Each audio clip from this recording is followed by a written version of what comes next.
ठीक है। F2 करने के बाद आपको डेट डालनी है। डेट डालने के बाद आपको रखना है, जैसे कि इसमें पैसा केस में दिया तो आपको केस सिलेक्ट करना है, पार्टी ने यदि केस पैसा दिया हो तो अब नीचे जस्ट पार्टी का नेम आ जाएगा। क्या आएगा? Party name. अब मेरे पास ये पार्टी नेम नहीं मिलेगा, अर्जुन कुमार लिखा है मेरे पास इस पे फर्स्ट एंट्री में, पर मेरे पास अर्जुन कुमार क्यों नहीं मिलेगा? क्योंकि मैंने पूरी एंट्री नहीं की।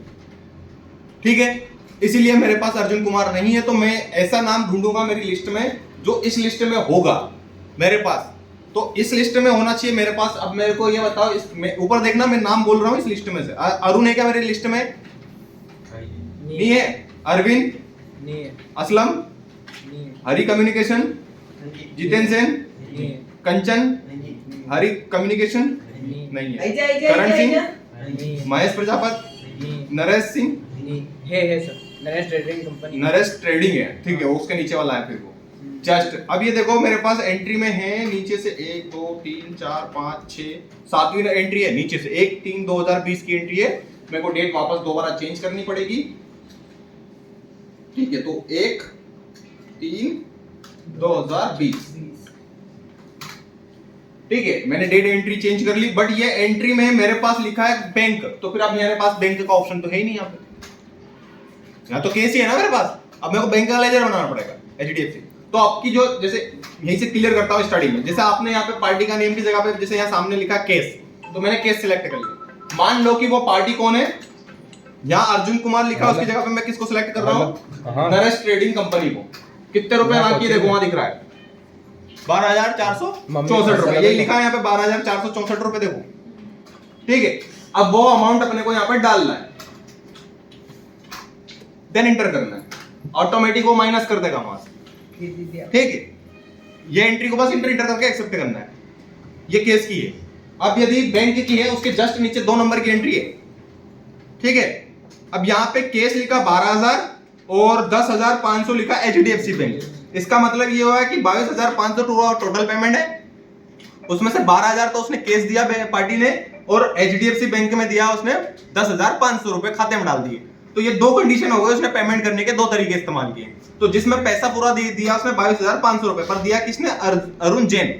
ठीक है, 2 नंबर की एंट्री है। इसकी डेट में अब देखो मैं थोड़ा सा डिफरेंट बताता हूँ। F2 करना है पहले तो आपको 1/8/2019। ठीक है, पार्टी नेम में जो भी हो आपको सिलेक्ट कर लेना है। ठीक, अब पार्टी नेम सिलेक्ट करने के बाद आपके पास क्या बोला? पहले तो केस में, तो पहले केस की 12,000 की एंट्री कर दो। कितने की? 12,000। पार्टी का नेम सिलेक्ट करके 12,000 इंटर कर देना, हो गया।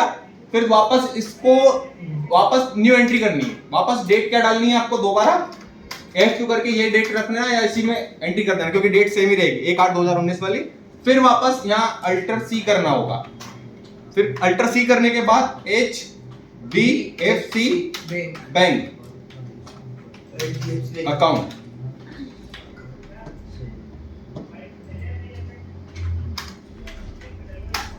और ये जाएगा बैंक अकाउंट में। बस इंटर करके इसको एक्सेप्ट कर देना।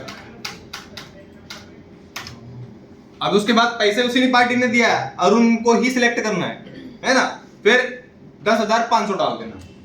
यहाँ पे कितना डालना? फिर उसके बाद 10,500, ताकि 2 एंट्री हो जाए उसकी। तो टोटल पेमेंट 22,500 जीरो हो जाएगा, क्योंकि जब भी आप अरुण को जैन को सिलेक्ट करोगे ना, आपके पास 22,500 उसके नाम के नीचे दिखाएगा। जैसे ही आप केस की एंट्री कर दोगे माइनस हो जाएगा 12,000। उसके बाद दूसरी एंट्री जैसे ही आप करोगे HDFC बैंक की, तो उसमें 10,500 दिखेगा, वो डाल के आपको इंटर करके दोनों एंट्री करनी है। पर दोनों की डेट एक ही रहेगी, 2 बार करनी है। एक बार केस की एंट्री करनी 12,000 की, एक बार HDFC बैंक की करनी है 10,500 की। 2 एंट्री करनी पड़ेगी। ठीक है, क्लियर? ये हो गया आपका आज रिसिप्ट वाउचर खत्म।